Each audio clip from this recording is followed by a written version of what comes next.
Alors, nous voulons continuer dans la lancée sur notre grand thème Midouma, le mystère du mariage, et inscrire encore aujourd'hui ce thème dans la dynamique liée à la communication, à la capacité ou à l'expression ou à la manière de savoir parler avant de se marier, pendant le mariage, et je pourrais dire même après, dans le mariage. Alors, le thème c'est si tu parles bien, je vais bien parler.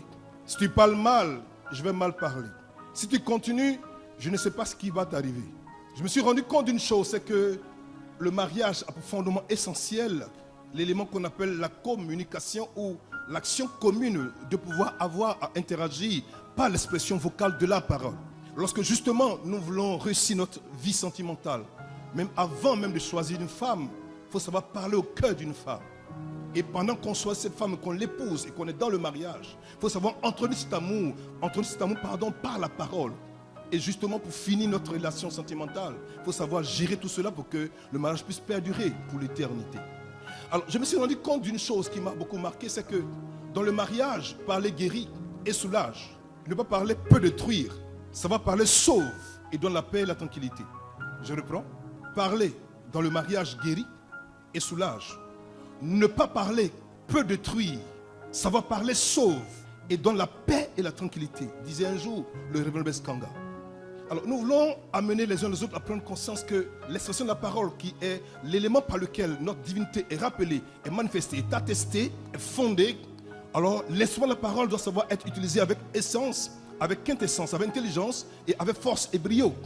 Un homme, une femme qui sait parler pourra avoir à atteindre tous ses objectifs. Mais quand tu ne sais pas parler, quel que soit ton amour, une femme finira par partir. Alors on va lire un test qui, ma foi, va fonder ces éléments déjà pour comprendre que dans la relation, si nous sommes en relation qu'on parle de dialogue, de dialogue, logos, donc c'est deux personnes qui parlent. Je parle, tu parles, je parle. Et on trouve ce qu'on appelle un élément consensuel à partir duquel nous voulons vraiment régir, conduire notre relation sentimentale et amoureuse.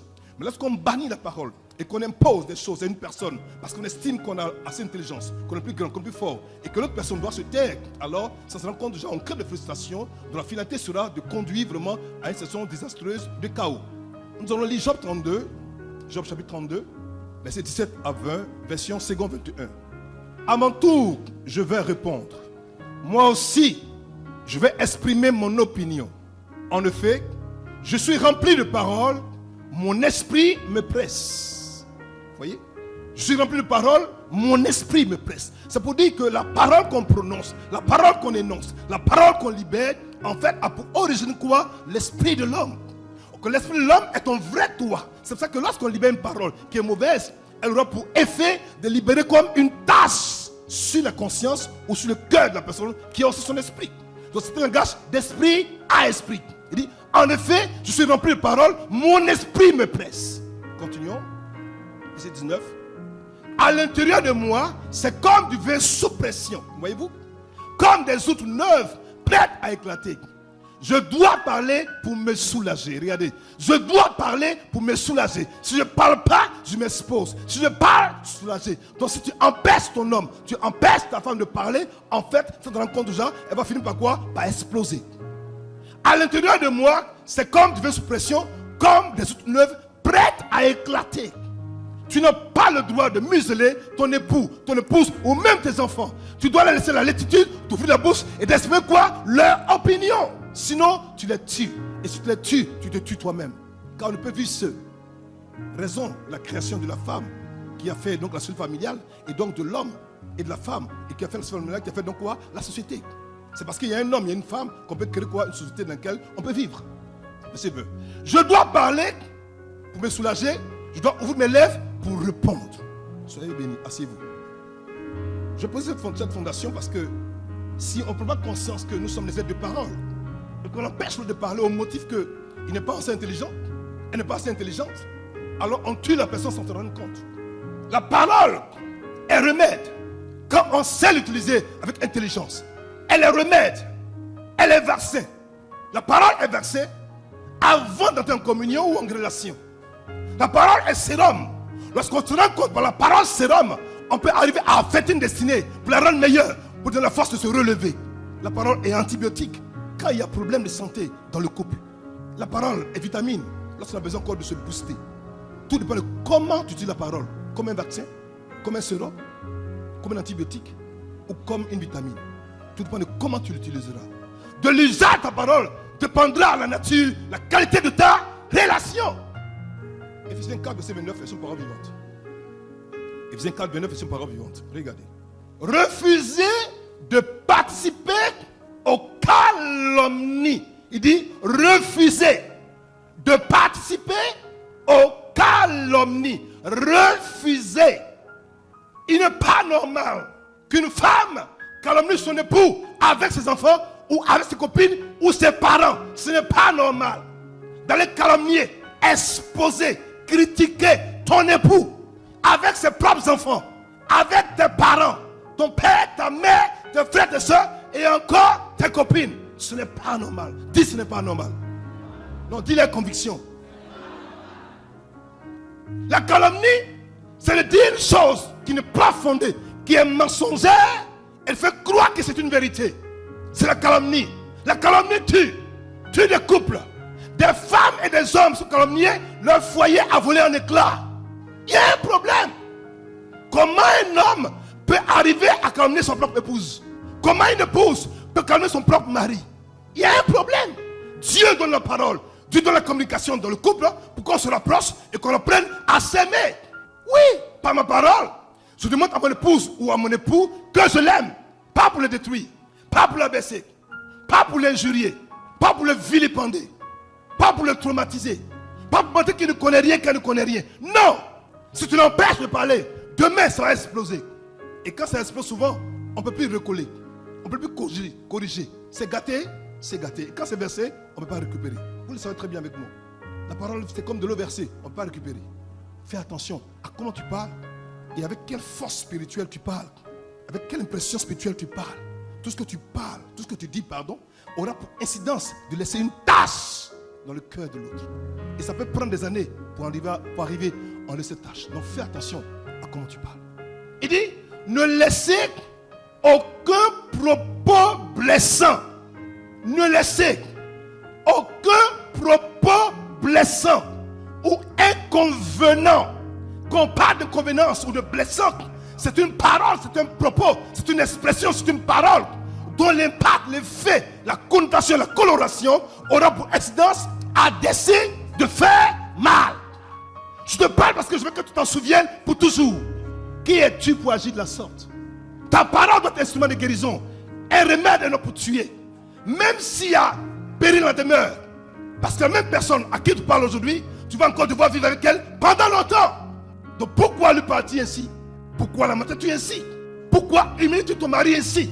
Pourquoi bats-tu ta femme avec cette méchanceté? Qui es-tu? Pourquoi tu es comme tu es? Quand on aime, l'amour, la douceur doit teinter, doit colorer nos propos pour amener l'autre à prendre conscience que j'ai la valeur pour mon époux, pour mon épouse. Par conséquent, je ferai de mon côté un effort pour que notre relation se raffermisse. C'est ton devoir de le faire. Aujourd'hui, c'est dommage que c'est en église qu'il y a le plus grand désordre sentimentaux. Pourquoi?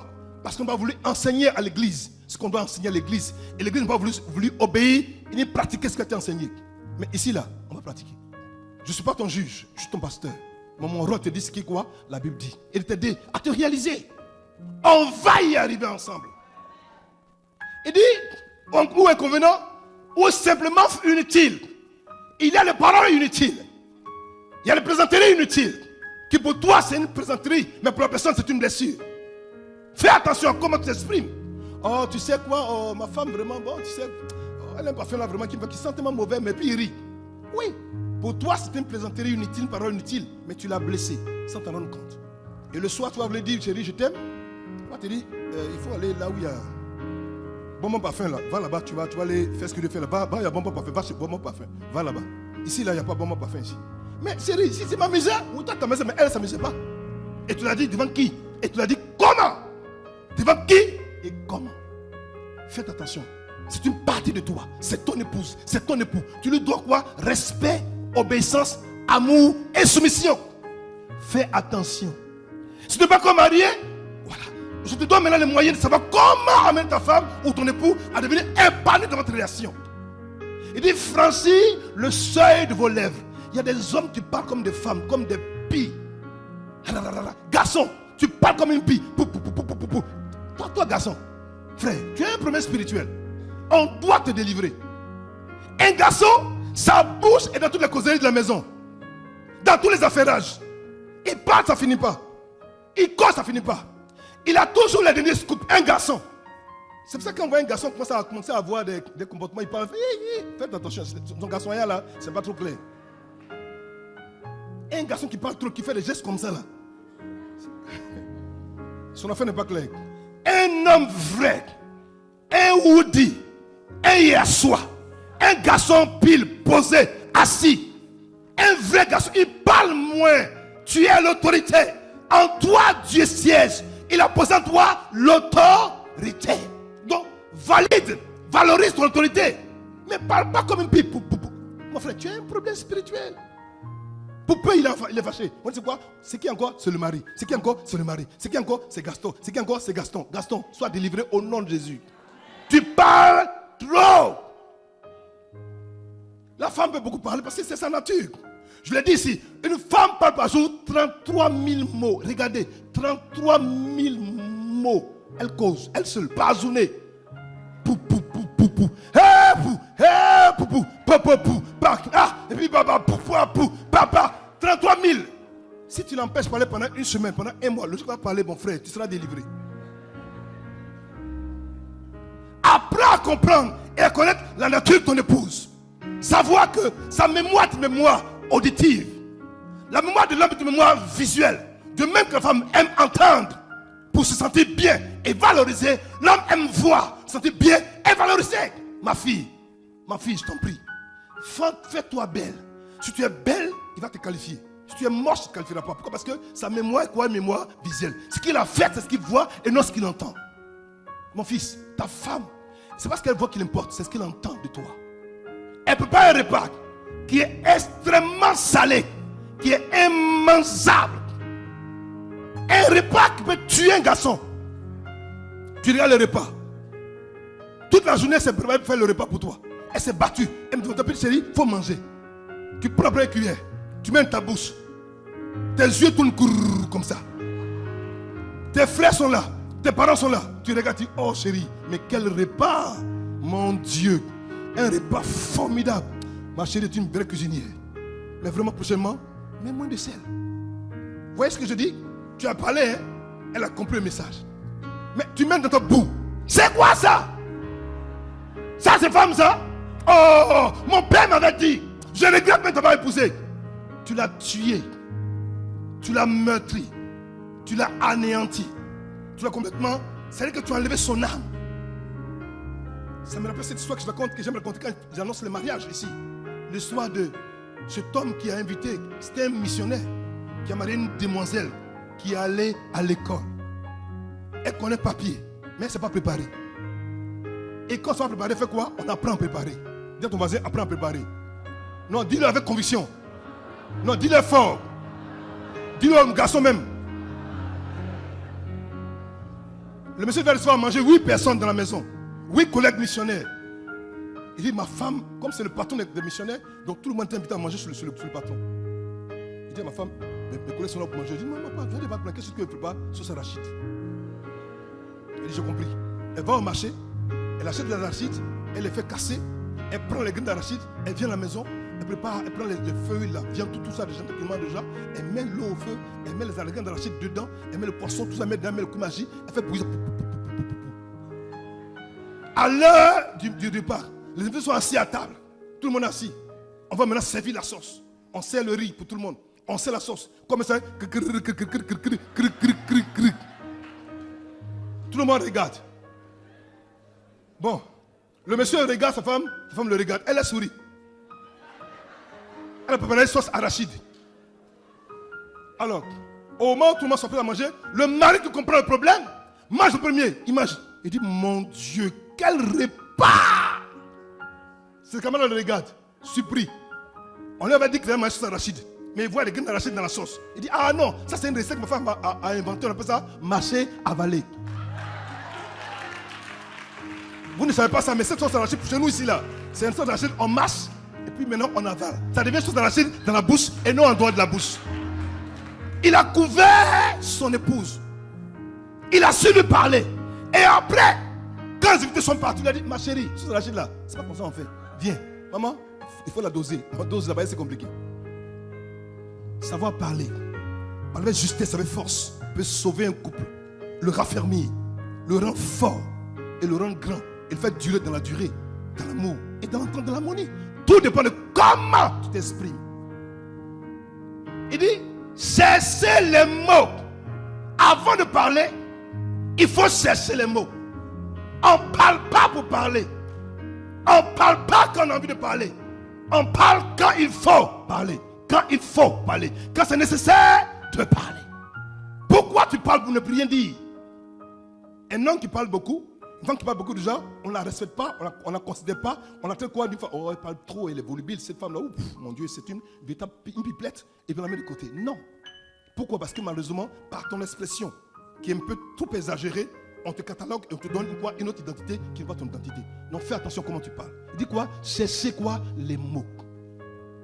Avant de parler, sélectionne-les, trie-les, prends le mot adéquat, le mot juste, le mot qu'il faut et donne-le. Parce que le mot que tu libères, véhicule quoi? Ta pensée. Et dans cette pensée, il y a quoi? Un esprit.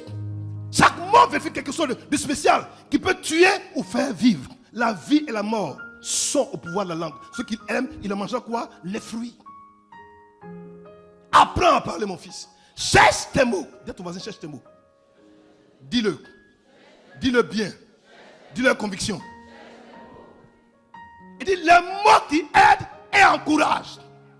Est-ce que quand tu parles à ton époux, tu parles à ton épouse, tes mots aident, est-ce que tes mots l'encouragent ou le découragent? Le motive ou le démotive? Je ne sais pas. Comment tu parles au monsieur? Comment tu parles à la femme?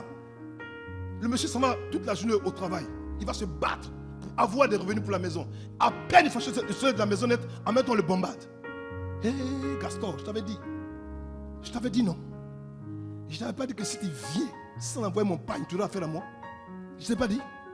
Garçon, je t'ai pas dit. Ça fait 20 ans que je suis avec toi. Est-ce que tu m'as donné 5 francs? Est-ce que tu m'as donné 5 francs? Tu penses que je suis ta bonne pour presque que pour toi? Tu penses ça? Gaston. Gaston. Doudou là, ça a disparu. Hein? Maintenant c'est Gaston. Coco là, ça a disparu. Hein? Maintenant c'est Gaston. Bébé là, ça a disparu. Maintenant c'est Gaston. Le langage a changé. Pourquoi? Parce que malheureusement, avant que Gaston ne parte déjà, il a fait quelque chose avant ça. Tout ce qu'on sème, on le boisson aussi cache. Quand tu partais au travail, qu'est-ce que tu as dit avant de partir au travail? Les hommes qui sont à la maison sans embrasser leurs épouses. Tu trouves que c'est normal ça? Tu sors, tu ne sais même pas si tu vas rentrer. Et tu vas à peine d'embrasser dans vous avant de partir, tu ne l'embrasses pas. Fais-lui un câlin, un beau câlin. Chérie, juste ça. Et puis elle aussi elle fait. Quand tu pars, tu te sens fort. Tu es comme un géant. Tu marches comme ça. La femme m'a embrassé. Mais pour toi, quand tu sors, quand je reviens, tu auras nettoyé toute la maison, laver les enfants, ranger les garages. Sinon, tu auras affaire à moi. Regardez-moi cette bonne arène dans cette maison. Et puis il va au travail. Parce que j'exagère. Et puis il s'en va. Viens là-bas, ouais. Tu ne fais rien dans la maison, tu fatigues les gens. Mon papa m'a dit, t'es marié, on est serré, on fait comment? Et puis il sort. Maintenant, tu reviens le soir. À un moment où tu lui as parlé le matin, et le soir où tu rentres, tes projets ont changé. Tu as un projet nocturne dont on ne peut pas dire le nom publiquement. Tu es devenu un vrai garçon. Tu as regardé. Tu as bu tes petits médicaments. Tu es chaud. Tu es prêt. Tu vas attaquer. Malheureusement, le matin, tu as semé une bombe avant de partir. Quand le soir arrive, 21h, ton petit soir t'est posé. Avec ton journal, tu regardes la télévision. Sans regarder la télévision, mais tu la cherches. Mon frère, elle t'attend quoi? Au tournant. Elle t'attend au tournant. Maintenant, 22h arrive. Vous rentrez dans la maison, vous allez vous coucher. On appelle ça la stratégie de la guerre militaire. Quand c'est comme ça, là, elle porte d'abord un premier shot. Elle porte un deuxième shot. Elle porte un jogging. Elle met guine dessus. Elle porte maintenant un boubou. Maintenant, elle met quoi? Un manteau. Opération, tu ne peux pas me toucher aujourd'hui. Parce qu'elle m'amuse. Et puis quand elle se couche là, avec une chanson africaine. Fatiguez-moi sur la terre, fatiguez-moi sur la terre, insultez-moi sur la terre, insultez-moi sur... Ce n'est rien, ma patrie est dans les cieux. J'irai là-bas, c'est ma nouvelle. Ce n'est rien, ma patrie est dans les cieux. J'irai là-bas, c'est ma nouvelle patrie. Frère, une chanson pareille là, ça t'enlève toute ton notion de... Tu sais pas en même temps. C'est que ça te rend spirituel. Tu te dis, ah, quelle affaire de patrie encore? Là, sur la terre ici. Là. Je vais descendre sur la terre, il veut m'envoyer dans la patrie. Mon fils, sois sage. La parole est un moyen d'oppression, de domination ou de contrôle. L'usage que tu en feras fera toute la différence. Mais si tu as un projet le soir, prépare le projet le matin. Dis prépare. Dis prépare. Oh, dis bien prépare. Dis bien prépare. Prépare le projet le matin. Chérie, mais ça va, mais t'es belle, waouh, mon épouse. Mais tu sens bon quoi, c'est pas possible. Chérie. Non, bon là, 25 000 francs pour le pain de la dame pour la vente, 25 000 francs. Eh, Gaston, oh, Gaston. Prends ça, c'est pas grave. Quand tu es au bureau, tu fais un petit message. Tu sais, sans toi, je ne peux pas vivre. Elle dit, oh, il va me tuer, le monsieur, là, il va me tuer. Il sait. Elle aussi, elle sait. Quand il revient le soir à 19h, au moment où tu rentres, tu sais qu'elle a mangé, par exemple, les chocolats pâtis, comme le vrai d'Eskanga. Tu prends le petit pâti, tu prends, je sais pas quoi, un petit bouquet de fleurs pour les femmes qui sont civilisées. Parce qu'elle bien ici, là, elle n'aime pas fleurs. Elle veut manger le blé. Ah, le pâti, tu rentres. Chérie, doudou. Elle dit, oh, Gaston, goût. Et elle t'accueille. Tu donnes le chocolat, les fleurs. Oh, mais comme il est charmant, mon époux. Le soir, ça a chauffé. Mon fils, ta parole a préparé le terrain. Ta parole a préparé son cœur et son corps. Une femme peut te donner son corps sans te donner son cœur. Et ce n'est plus des rapports bénis.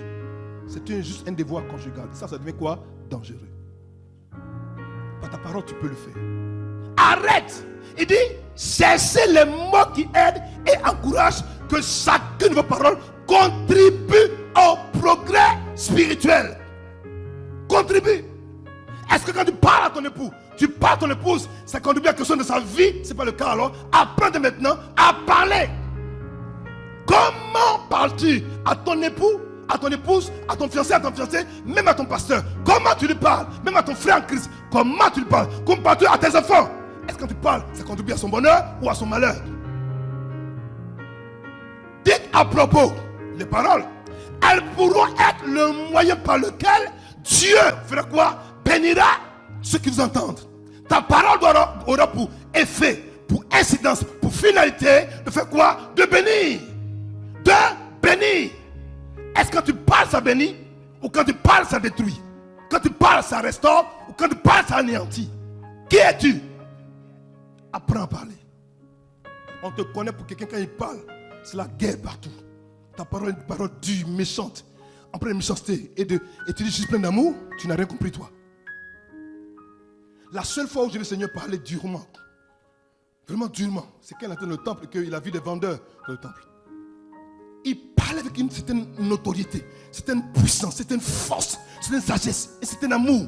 Et c'était simple, calme, fort et puissant. Et quand il parle, ça t'a fait d'une certaine manière. Ça, c'est mon Père, c'est mon Dieu, c'est mon Créateur. Le Seigneur Jésus-Christ Nazareth. Tu dois apprendre à imiter cette façon de parler. Des hommes ont bousillé leurs femmes par leurs paroles. On bousille le mari par leurs paroles. Bousillé. Regardez des garçons comme ça. Il a assis là comme un bondrou. On dirait, on ne sait pas qu'est-ce. Regardez, il est dans la maison. Regardez un gars. Ça, c'est garçon, ça. Au moment où il a travaillé là, tu ne l'appelles pas comme ça. Parce que si personne travaille maintenant, tu le traites de la sorte. Ça va te revenir dans la figure. Faites attention. Parlez avec la manière et parler au bon moment. Dis à ton voisin, parle avec la manière et parle au bon moment. Table, dis-lui, parle avec la manière et parle au bon moment. J'ai dit, dis-lui.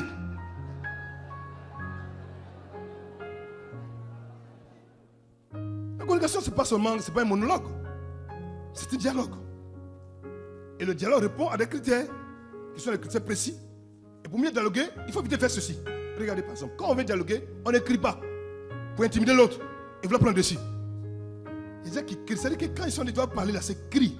Et on entend la voix d'une seule personne. Venez, garçon, même tuyau, venez, c'est pas l'homme ça.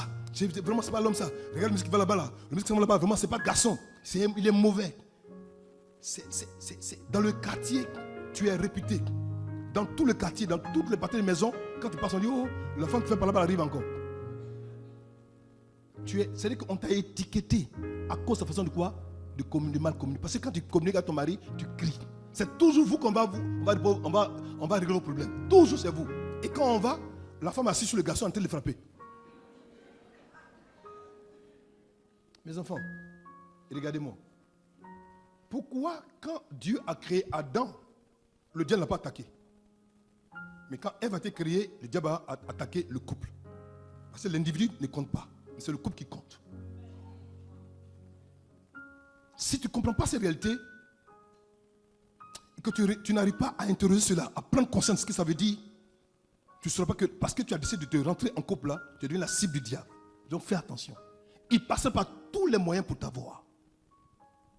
On ne doit pas insulter quand on communique. Parce que lorsque tu insultes, en préférant des paroles, tu auras du mal à corriger plus tard. En insultant, il y a des paroles que tu ne pourras pas corriger plus tard. Quand quelqu'un dit à sa femme, par exemple, tu es bête. Parce que j'exagère. Toi, il moins que rien, va-nu-pied. Femme, tu es la moins des femmes. Tu dis ça à une épouse, tu dis ça à ta femme, tu lui dis ça. Ou tu es un homme comme ça, un vaurien. Quand je regarde les hommes que je connais par le passé, que je te regarde là, tu es la plus grosse erreur de ma vie. Vous dites c'est un homme. C'est une bombe maintenant dans son cœur. Bah! Rien ne pourra lui enlever ça du cœur. Dites bien rien. C'est pas la grâce de Dieu. Mais il va t'attendre au tournant. Tu l'as insulté, tu l'as blessé, et tu as marqué ça quoi? Au burin. C'est gravé comme des lettres d'or dans son âme. Qui n'est rien, il vaut rien. Il est le moins de tous les hommes que tu as connus. Pourtant en réalité ce n'est pas le cas. Parler pour avoir le dernier mot. En général, soit les hommes qui sont trop possessifs. Quand tu parles, quand les hommes parlent, ils parlent de sorte que tu te sois vraiment diminué quoi dit. Quand les hommes parlent dans cette maison, toi aussi tu parles, tu es qui toi pour parler? Tu fais quoi alors? Alors tais-toi! Tais-toi! Elle fait parler, hé, tais-toi, tais-toi, tais-toi. Elle fait, hé, tais-toi! Tu donnes le marché? Non. Tu payes la maison? Non. Tu payes l'électricité? Non. Tu payes l'eau? Non. Tu fais quoi? Rien. Tais-toi alors. Tais-toi. Non. C'est pas parce que tu donnes l'argent que tu ne dois pas parler. Ah non. Ah non. Tu donnes l'argent, mais je peux parler. Parce que je suis ton épouse. Parce que si moi je ne garde pas les enfants, je ne l'ai pas à la maison, je ne peux pas manger, toi non plus tu peux aller gagner de l'argent dehors. Nous sommes quoi? Complémentaires. Si tu parles, elle doit parler. Donc quand l'homme dit à une femme, tais-toi parce que tu ne fais rien dans la maison, en fait tu la tues. Et tu empêches les 33 000 mots de sortir et elle va le garder pendant 20 ans. Le jour que vous aurez le malheur et quelqu'un va venir dire, on va régler votre problème, mon frère, ce jour-là, même le fraternité matin ne pourra pas faire l'interview. Ou bien parler sans vraiment écouter l'autre. Il parle. Tu veux parler? Papa dit de parler. Non, parle. Mais il te coûte d'une seule oreille. Elle aussi, elle prend. Il parle.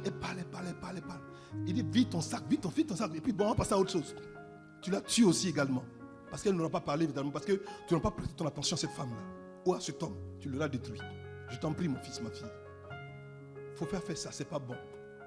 S'il parle, tu écoutes.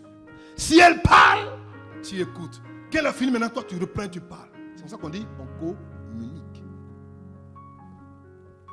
utiliser la technique kamikaze. Vous connaissez la technique kamikaze? Quand on doit parler et qu'on est vraiment, on doit parler que c'est compliqué là. Quand tu sais que la discussion, tout a ton désavantage, tu mets ça dans palabre. Alors, la technique kamikaze. Si tu m'énerves, je te beauté. Parle encore, tu vas voir. Aïe, maintenant, on te cause doute, pourquoi tu me beauté? Parce que c'est que là où ça s'en va, là, il va pas avoir raison. Ça, c'est la technique du kamikaze. C'est-à-dire qu'il veut tout gâter pour avoir raison. Tu frappes ici. Regardez-moi ça. Tu es qui? Je te frappe ici. Toi, si tu sais que si tu t'es, il va te frapper, tu te tais. Parce que c'était mieux que se faire frapper. Ça, c'est la technique du kamikaze. Il veut gâter tout pour partir. Ça, c'est pour les garçons. Maintenant, pour les femmes, c'est la technique de la terre brûlée. La terre brûlée consiste à faire quoi? Quand c'est chaud, elle voit que la façon là, où ça est parti, elle va perdre la discussion déjà. Non, la gadie va.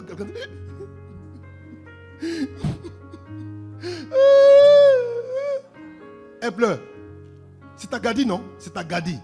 C'est ta daï. Donc, tu es mélangé. Tu ne veux pas qu'elle pleure parce que tu l'aimes. Et en général, quand tu es amoureux, tu as du mal à laisser pleurer.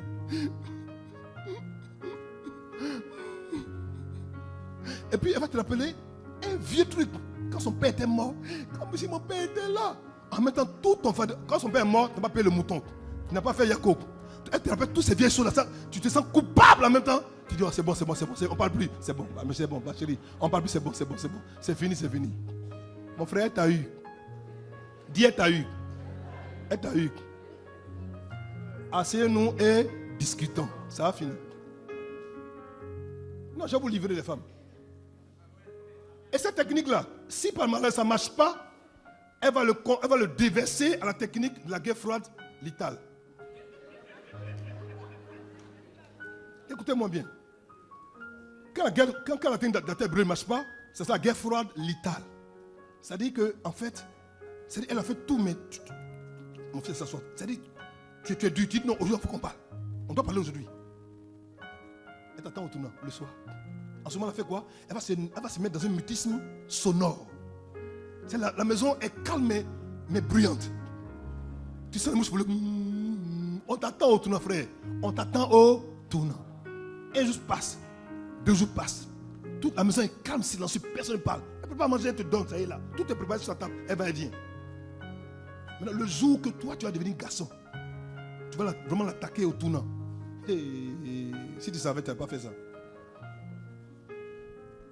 Au moment où tu arrives vers elle, en ce moment-là, toutes les bibles de la maison, là, elle a pris la Bible pour faire une traversée. C'est-à-dire qu'elle fait la frontière. Elle met la Bible, lui second, au bout, Thompson au milieu, Cherokee au milieu. Elle met toute la Bible comme ça. Puis elle met toutes les rhapsodies, tous les téfilles, elle met tout ça au milieu. Le lit est partagé en 2. Elle est au bout, tu es au bout. Elle est prête à tomber comme ça. Mon ami, alors que tu dois sauter la frontière pour arriver de l'autre côté là-bas. Tu fais quoi? C'est ça, la guerre froide létale. Tu es là, tu es serré. Tu tournes, tu retournes, tu cherches les mouches, tu refais tout. Les moustiques, il n'y en a même pas. Il faut franchir, tu vas voir. Il faut franchir, traverse. Elle t'attend de l'autre côté. Mon fils, c'est pour ça que, pour ne pas que ça arrive là-bas déjà là, je te file le secret des femmes pour que, avant que ça ne commence déjà là, donne-lui raison en même temps, ça va finir. Sinon, c'est toi qui perds à la fin. On appelle ça quoi? Sagesse de garçon. On appelle ça sagesse de garçon. Quand tu prends une Bible pour méditer, dis, c'est pas ta Bible. Hein. Pour toi, elle est là-bas. Il fallait prendre ton placard.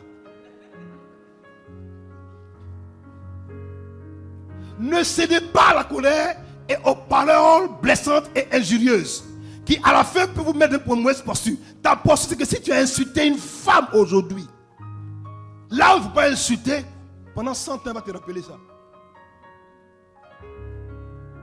En 1922, là, quand tu m'avais insulté comme ça, ah, chérie, ça, on a réglé ça, c'est déjà fini déjà. Pourquoi est-ce que tu viens de chier encore? J'ai dit, en 1922, là, quand on avait fait parler, et puis tu m'avais dit que je suis mauvaise, là. Ça, je te donne pardon, non? Elle dit, oui, mais tu m'as parlé, mais ça me fait mal encore. Ah! Ça me fait mal encore. Avançons. Pour bien communiquer, il faut éviter le syndrome de Saint-Sébastien. Je vous parler ce matin. Dis amen bien. Le syndrome de Saint-Sébastien, c'est celui qui commence à parler de plusieurs choses à la fois. Quand un des deux veut te mener en bateau, il veut te montrer qui amène dans le coco, il va faire quoi? Il va te connaître quelque chose, on parle ici, on parle là-bas, et puis ça fait comme ça, puis avant-hier là. Puis, c'est-à-dire, il te mélange quoi, puis te mélanger car pourquoi on parlait même? On ne sait pas pourquoi on parlait. Ça, c'est la technique des femmes, ça, elles sont fortes dedans. Mes enfants, quand il va à la côté, non, on devait me parler de l'éducation des enfants. On n'a qu'à revenir à l'éducation des enfants. Il ne faut pas faire de dire oui, là-bas tu m'as dit, revenons sur l'éducation des enfants. Ok? C'est un syndrome qui consiste vraiment à fuir le débat et après on va discuter, objectivement. On doit parler calmement, sereinement et trouver le mot. Chérie, pour les enfants, je sais que c'est compliqué, mais ton fils là, il ne se comprend pas bien et tu le soutiens. Si demain il y a un problème, c'est toi. Non, pardon, pourquoi? Explique. Bon, désormais, pour faire ça déjà, on fait quoi? On se met ensemble et on va faire plein de décisions. S'il va vers toi, il faut refuser. On s'entend. Mais quand la maman ne veut pas, ou le papa ne veut pas déjà, il va dire quoi? La technique de Saint-Sébastien. Le Saint-Sébastien syndrome. On parle de plusieurs choses à la fois et tout est mélangé, tout est flou. Et à la fin, on n'a rien dit. Parlez d'un seul sujet. Et si vous voyez que le cadre à la maison ne convient pas, ne sied pas, prends ta gadie, allez dans un restaurant, allez dans un maquis, allez, je ne sais pas quoi, dans un endroit plus disposé d'un parc et parlez. Mais pas à la maison là où les enfants font du bruit. Alléluia. Dans le couple, il y a 3 types de communication. Il y en a 3. La communication 1 plus 1 égale 1. Dans cette approche de communication, l'un des deux disparaît au profit de l'autre. C'est-à-dire que c'est un qui parle. Il parle. Puis quand il parle là, c'est qu'il a dit là, tout le monde prend. C'est-à-dire qu'il parle pour les deux quoi. C'est il parle. Bon, j'ai dit, écoutez, à partir de maintenant, on doit à 14h. Et personne ne doit discuter. Et on doit à 14h. Elle va dire, hey, on doit à 14h. Je dis, oui, chérie, on doit à 14h. Si tu fais ça déjà, tu la frustres, tu la blesses. Son opinion n'a pas été numérée. Elle n'a pas pu parler déjà tranquillement. Elle ne dira rien. Mais tu l'as blessée. Tu l'empêches de parler. Tu l'as détruite. Si tu veux qu'il y ait harmonie, laisse-la parler. On passe donc à la seconde communication. La communication 1 plus 1 égale quoi? 2. Cette communication-là, apparemment, ça semble tellement juste, mais non.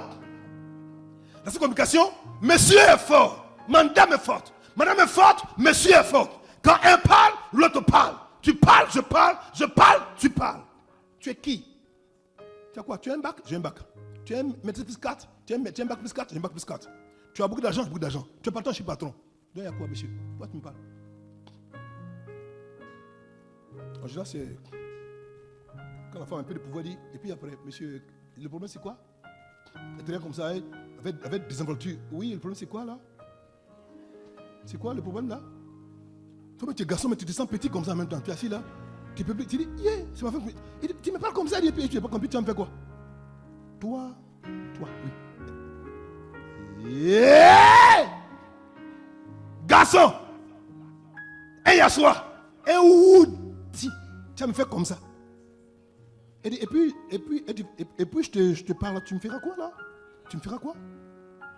Je dis ça ne marche pas. Dans cette maison, on ne fera pas. Tu payes, je paye. Tu donnes, je donne. Donc, tu n'as pas de mot à dire. À la mairie, nous deux, on n'a plus le carnet. Nous deux, on doit décider. Mes enfants, communication 1 plus 1 égale 2 là, c'est pas bon. C'est pas bon. Si tu laisses ton mari ou ta femme avoir sur une communication, ça crée un cadre, un environnement où la guerre est sur le point toujours d'arriver. Si tu penses qu'on a dit à l'église, on a dit à la mairie, enfin on ne dit pas à la mairie, mais on a dit à l'église que le mari est le chef de la femme. Le mot chef, je l'ai dit ici déjà, c'est le principal, le porte-parole de toute la famille. Quand vous parlez dans votre chambre, vous discutez, ce que vous avez trouvé comme solution, le mari prend, il sort maintenant comme le mari, fort, et il parle. Oui, j'ai décidé. Non, il dit j'ai, mais en fait c'est j'ai, nous. Nous avons décidé. Et il parle au nom de la famille. C'est ça un couple qui communique comme se doit. Mais c'est la vraie communication, c'est la communication à 3. Dit communication à 3. Le monsieur parle, la femme parle, et puis la relation parle. J'explique. Dites-moi, quand une femme est jalouse là, comment elle manifeste sa jalousie? Dites-moi là, je vous pose une question ce matin. Les femmes, quand vous êtes jalouse, tu vois ton bianco. C'est un vrai mot. Le bianco, c'est le garçon. Tu vois ton bianco. Il cause une belle jeune dame. Ils sont le causer, il rip, il tape. Il cause, putain là-bas. Il y a combien de parti même? Et puis ça tape même encore. Il cause même, ça met tout ça, il rit. Toi, tu ne sais même pas qui c'est. Ben, tu ne la connais pas. Tu es gonflé comme ça. Qui vient même toi maintenant? Bon, chez nous bas. Eh bien, ça, mais c'est qui c'est là? En fait, ce n'est pas son amour qui est mis en cause, mais c'est la façon dont elle exprime son amour qui pose problème. En fait, la jalousie en elle-même est une bonne chose, mais comment elle exprime pose problème. Donc c'est une question quoi de communication. La relation peut en partir. C'est-à-dire, en forte, c'est parce qu'elle t'aime qu'elle est jalouse. Mais si justement, parce qu'elle était jalouse, elle partait gifler cette femme-là déjà, elle est là giflée. Alors que c'est un compte après que c'est ta patronne qui te donne à manger. Donc elle a mis en péril quoi? Son foyer. Je me fais comprendre? Donc la relation peut souffrir à cause de la mauvaise communication, de la jalousie qu'on ressent, à cause du fait qu'on pense que son amoureux est pris quoi? À partir par ou bien quelqu'un en train de le séduire. Donc ma fille, il ne faut pas te battre pour te battre. Il ne faut pas te battre à une femme que tu vois dans la rue avec ton mari pour rien. Souvent ce n'est rien, c'est juste une amie, c'est un collègue, souvent sa cousine, sa frère, sa soeur, que tu ne connais même pas qui vient d'arriver de France. Tu ne crois pas? Regardez des gens comme ça, regardez vos idées tordues là. Elle vient d'arriver de France? Oh, attends. C'est quelle soeur que je ne connais pas depuis le mari est là? C'est quelle soeur que je ne connais pas? Et puis de toute façon, elle est jolie. Elle est su compenser comme ça, elle met tout main comme ça. Mais c'est sa soeur. Dis c'est sa soeur. C'est tout. Tu veux savoir quoi même après? Alléluia. Les enfants, je vous en prie. On a vu des cas, c'est des choses graves. Des femmes qui en sont battues, mais avec la mauvaise personne. Juste pour ça. Alléluia. La relation est comme une corde dans laquelle chacun doit tenir un bout. Sinon, ça va tomber. Une corde qui soit tendue, tu tiens un bout, je tiens un bout. On dit, nous sommes en relation. Mais si tu tiens un bout, que tu ne tiens pas l'autre bout, il n'y a plus de relation. Ok? La relation sera détruite. Donc, permets que l'autre puisse tenir le bout. Si elle ne tient pas le bout, ce n'est pas bon. Elle tient le bout, tu tiens le bout, et ensemble, vous pouvez évoluer. Pourquoi tu veux contre la relation et l'imposer à ton partenaire? Si tu le fais, tu la détruis. Et vous allez dire que les femmes ont une façon différente d'exprimer leur amour. Les hommes pareillement. Les hommes sont moins loquaces que les femmes en amour ou dans l'expression de leur amour. Ton devoir, c'est faire l'effort de ne pas trop parler quand tu es homme. De parler avec d'autres choses. Et les moyens de communication d'amour, on en parlera dans nos prédications, sont différents. Il y a des hommes, pour dire qu'ils aiment, ils ne vont pas te dire je t'aime dans la bouche. Il va te regarder. Enfin, Dieu, tu es bon. Seigneur, regarde ce que tu fais à ton serviteur. Et puis tu passes, Sia, il te regarde, Sia. Il a parlé comme ça, tu n'as pas compris, hein? Il va te dire, je t'aime. Il y a des hommes aussi, pour dire je t'aime, il va te toucher. Tu prends la taille, il ne te dit pas je t'aime, mais il va te dire je t'aime. Bon, maintenant les femmes africaines, elles, quand on dit je t'aime là, c'est pas. Faut payer pagne. Voilà, paye-moi bisous. Faut payer bisous à me donner, faut me payer pagne. C'est pas vrai? Ou bien vous voulez je t'aime? Je t'aime sans pagne ou bien je t'aime sans pagne ou je t'aime à pagne? Je t'aime sans pagne ou bien je t'aime tout court? Un les deux. Parce qu'on peut te dire je t'aime sans pagne. Ça, nous on est fort dedans même. Oh, mais je t'aime. Je t'aime. Ça fait 20 ans, je t'aime sans pagne. Sans bijoux. Sans sortie. Sans voyage. Ou bien je t'aime à un pagne. À un voyage. Avec argent. Avec quoi? Mocasse. À un fleur. Toi, tu connais fleur?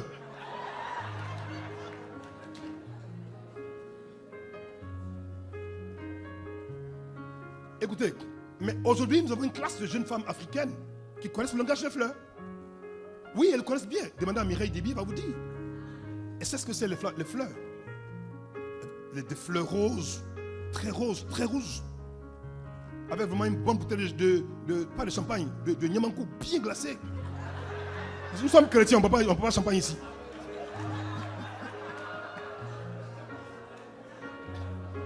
Tu prends les deux. Tu sens cling-glong, cling-glong, cling-glong. On ouvre. Et puis tu montes comme ça. Un Tommy à côté. Un Tommy. Elle dit, Jonas, vraiment, non, je te n'aime quoi. Et vous rentrez dans la maison et ça. Mes enfants, mes fils, je vous en prie, maintenant là, les choses ont changé. Nos filles de maintenant là, nos mamans de maintenant, nos jeunes femmes de maintenant là, c'est pas elles toutes qui portent panier. Donc soit tu donnes panier même là, c'est une injure. Quoi? Je suis pas une pagneuse moi. Je suis pas une pagneuse moi. Je suis pas une pagneuse. Je vais un tailleur. Je vais un tailleur. Où tu m'envoies ce constant. Regardez, regardez-les. Regardez. Alors, je me souviens d'une histoire qu'un de mes fils m'a rapporté, une de mes filles, pardon, la fille d'un ancien ministre, dont je vais te le nom. Elle m'a demandé quelque chose qui m'a choqué, qui m'a enseigné aussi. Alors, voici que dans sa société où elle travaillait, c'était une société pétrolière de la place. Un jeune homme était venu là, déjà, il l'avait vu de loin, il l'avait aimé. Il dit, ah, vraiment, lui, il l'aime. Il approche un jour, il demande au vigile, il dit, ah, dites à la tante que moi, je l'aime. Donc, un vigile a eu le courage, parce qu'il parlait avec lui, il dit, ah, tante, pardon, je m'excuse ce qu'elle te dit déjà, mais il y a le monsieur, le contractuel, il dit, il t'aime. Il dit, quoi? Il m'aime moi? Elle dit, oui. Il m'aime? Oui. Il m'aime comment? Non, il t'aime. Comme garçon puis femme, là, il t'aime. Alors, elle dit, bon d'accord, je compris. Donc, dis-lui, passe-moi à mon bureau. Il va à son bureau, tout timide là. Elle dit, c'est toi qui dis que tu m'aimes là? Il dit, oui, c'est moi. Elle est ingénieure dans la société. Elle dit, ah d'accord, pas de problème. C'est un bel homme aussi. Quand tu m'aimes déjà, si tu m'aimes vraiment là, il faut m'offrir un bijou de 250 000 francs. Elle est mettant l'épreuve. Il dit, j'ai compris. Donc, il va travailler, il fait son contrat pendant longtemps. Et puis, tout l'argent, il va payer le bijou de 250 000 francs. Les bijoux de femmes en or, vous voyez, non? Il lui offre ça. Elle regarde. Elle revient encore 2 semaines après. Il dit encore, tu dis que tu m'aimes? Elle dit oui, vraiment. Il y a un restaurant qui vient d'ouvrir au plateau. Je veux qu'il m'invite à manger là-bas. Là-bas, ça coûte cher, hein? Il dit, ça coûte combien? Elle lui dit à peu près. Il ne se peut pas y qu'un mois après, il l'invite à manger là. Ils sont sortis avec elle, ils ont dîné. Aïe. Après, elle a quand même un moment donné dit, bon, tu dis que tu m'aimes vraiment? Elle dit oui, je t'aime vraiment. Bon, il y a un autre bijou que j'aime, je devais là encore. C'est un truc comme ça, c'est un gros truc comme ça, mais ici pour les femmes là, c'est en or. On fait ça très là-bas. Ça fait 450 000, il faut aller payer pour moi. Il a économisé pendant combien de mois, il allait payer le bijou, il lui donner. Après ça, elle a compris qu'il y avait un problème. Elle dit depuis qu'elle est jeune femme, elle a grandi, jamais un homme n'était capable de faire ça pour elle. Elle a compris que Dieu lui parlait. Donc elle en parle à ses copines, elle dit, oh ma chérie, toi, que tu ne réfléchis pas, ils vont te montrer que tu sois bien sûr à voir. Elle dit non, je sens que c'est différent, que ce monsieur je le prends au sérieux. Donc elle invite donc justement à la maison chez elle. Ils vont discuter, vous parler, tout ça tranquillement, ils discutent tout et tout. Elle se rend compte qu'il vient de France, il a de très bons diplômes, mais seulement qu'il n'a pas la chance d'avoir un bon travail. Donc elle encourage, il commence à se fréquenter tranquillement, mais en cachette parce que ses copines se moquent d'elle. Quelques temps après, la compagnie en question va faire lancer un appel d'offres, on dit comme ça, non, un contrat pour recruter quelqu'un. Et on voulait quelqu'un qui va devenir le chef de dépôt d'entreprise, qui avait un diplôme, et c'est le diplôme que le jeune homme avait. Donc il dépose dans ses papiers, il fait l'entretien sans qu'elle ne soit au courant. Il fait l'entretien, ils font tout, et il est retenu pour devenir. C'est-à-dire qu'elle était son patron, parce qu'il était contractuel, lui devient son patron, mais au-dessus d'elle. Sans qu'elle le sache. Donc, on fait une réunion pour introduire le nouveau patron. On dit, bon, voilà, le nouveau chef de dépôt va venir, donc voilà, on va le présenter. Donc, tout le monde va, les directeurs, le comité de direction, tout le monde s'en va, on va rencontrer monsieur. Donc, tout le monde rentre, ça c'est, puis le jeune homme sort. Le DG rentre, il se rentre déjà tranquillement, puis il y a le jeune homme, bon, voilà. Elle était juste venue là pour faire un peu de travail là tranquillement. Elle dit, non, bon, à compter de maintenant, voici le mot chef de dépôt de la compagnie. Elle dit, elle dit, papa, je tremblais comme ça. Maintenant, ses copines la regardent. Vous dites, ah, parce qu'elle ne savent pas que ça va évoluer. Elles se disent, mais j'espère que la fille, elle n'a pas laissé tomber le monsieur là. Hein.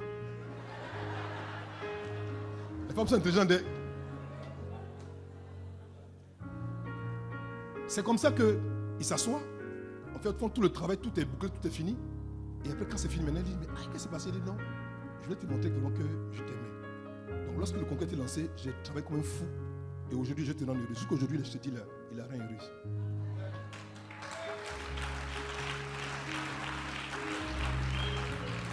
Ils m'ont invité à manger un soir chez eux à la maison. Et c'est là qu'ils m'ont rapporté le fait. Je lui ai demandé, mais il est mon fils. Ah, tu es courageux d'être. La femme, là, c'est ton patron. Dit, mais j'étais amoureux. J'ai fait comment? Tu as travaillé? Moi, je dis, oui, papa. Et puis, c'est le vrai Jossi. Hein. Les Jossi, tu pousses le fût, tout ça, tout ça. J'ai fait ça pour elle. Et elle voyait tout ça déjà. Elle dit, c'est ce qui m'a marqué parce que jamais un homme n'avait fait autant de sacrifices pour moi. Jamais un homme n'avait fait ça. Je ne sais pas qui tu es. Je ne sais pas qu'est-ce que tu ressens, qu'est-ce que tu vis. Je ne sais pas. Mais Dieu lui laissait. Pardon, ma fille. Pardon, mon fils. Souvent, ça ne vient pas comme quelque chose de grand d'abord. Ça vient comme quelque chose qu'on ne considère pas. Mais derrière, il y a un mystère. Donc, si tu n'as pas l'œil pour discerner, tu vas le rejeter. Et puis demain, il aussi va te rejeter. Alléluia. Je vais m'arrêter là pour que Dieu vous bénisse. Je dis que Dieu vous bénisse. Je dis que Dieu vous bénisse. Je dis que Dieu vous bénisse. Alors, c'était très long, mais j'ai coupé parce qu'il y a quelque chose que je dois vous dire déjà. Je vous dirai une autre fois. Ce qu'on appelle les 10 règles d'or de la communication dans le couple. Tous ceux qui sont mariés ici déjà, dimanche prochain, vous allez avoir un document sur lequel il y a les 10 règles. Vous pouvez vous asseoir, merci. Sur lequel il y a les 10 règles d'or du dialogue dans le couple. Mon fils, tu peux me passer rapidement, je vais montrer ça. Alors, ce sera pour les couples, pour que justement on apprenne à discuter. Je veux des couples qui sont épanouis, qui sont tranquilles. Apprenez à avoir des langages, que ce soit des langages de cohésion, d'entente, de rire. Lorsque dans un couple, il y a beaucoup de rire, c'est bon pour le couple. Dans un couple, vraiment, l'homme et la femme sont des copains, sont amis, c'est parfait. Mais en général, il y a un problème dans le couple quand vraiment la base du couple n'a pas été fondée comme Dieu aurait voulu que cela soit fondé. C'est pour ça que ça pose problème par tout après. C'est pour ça qu'au moment où vous commencez à faire la cour à une femme pour la voir pour femme, apprenez déjà à parler à cette femme-là déjà, apprenez à parler à son cœur. Si elle doit le faire, Dieu va vous bénir. Donc, ces 10 règles-là, vraiment, je vous en prie, on aura le temps de les parcourir et vous allez les avoir et dimanche prochain, Dieu nous bénira pour ça. Que Dieu vous bénisse.